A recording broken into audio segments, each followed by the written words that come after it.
विवेकानंद ने अपने जीवन की एक गहरी स्मृति साझा की है।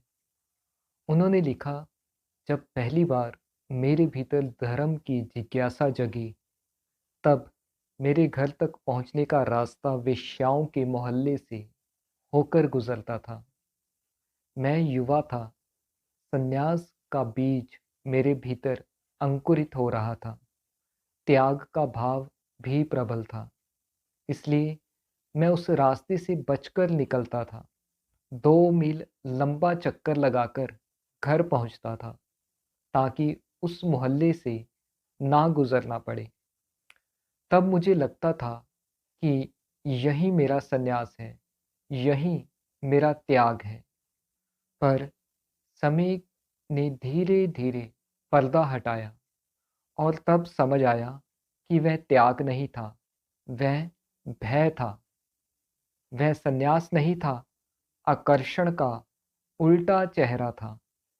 अगर किसी चीज से बचना पड़े तो जानो, तुम अभी भी उसी से बंधे हो। बचना भी एक प्रकार का लिप्त होना ही है। एक दिन एक घटना ने विवेकानंद के भीतर का सब भ्रम तोड़ दिया था। जयपुर के पास एक छोटी सी रियासत में वे अतिथि थे। जब विदा का समय आया, राजा ने उनके सम्मान में एक भव्य समारोह आयोजित किया और यह राजाओं की परंपरा के अनुसार ही था।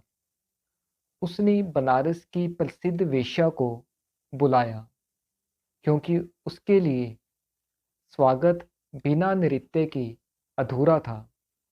जब विवेकानंद को यह बात पता चली, तो उन्होंने जाने से मना कर दिया और कहा, मैं उस सभा में नहीं जाऊंगा।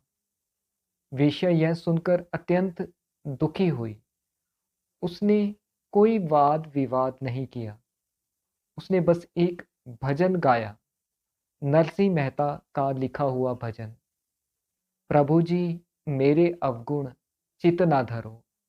गीत में उसने कहा, लोहे के 2 टुकड़े हैं, एक टुकड़ा देवता के मंदिर में और एक कसाई के दरवाजे पर पारस तो वही है जो दोनों को सोना कर दे। यदि पारस कहे कि मैं केवल मंदिर का लोहा सोना करूंगा और कसाई के द्वार का नहीं, तो वह पारस असली नहीं है। वेश्या गा रही थी, उसकी आंखों से आंसू बह रहे थे। वातावरण में कुछ पवित्र घटित हो रहा था। विवेकानंद के भीतर बिजली सी कौंध गई। वे उठ खड़े हुए, तंबू से बाहर निकले और उस सभा में जा पहुंचे। वेश्या अभी भी गा रही थी। उन्होंने कहा, उस क्षण मैंने पहली बार जाना कि सच्चा संन्यास क्या है। ना आकर्षण शेष रहा और ना ही विकर्षण।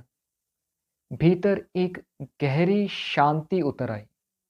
उन्होंने कहा, उस दिन पहली बार मैंने वेश्या को देखा, पर उसमें स्त्री नहीं, मां की करुणा दिखी। ना भय था, ना आकर्षण, बस करुणा थी।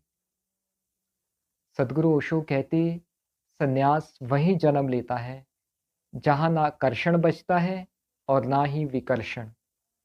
जब वेश्या ही वेश्या नहीं रह जाती और मंदिर भी मंदिर नहीं रह जाता, तब पहली बार तुम देखते हो जीवन को जैसा वह है। और तब प्रेम और करुणा दोनों एक ही हो जाते हैं।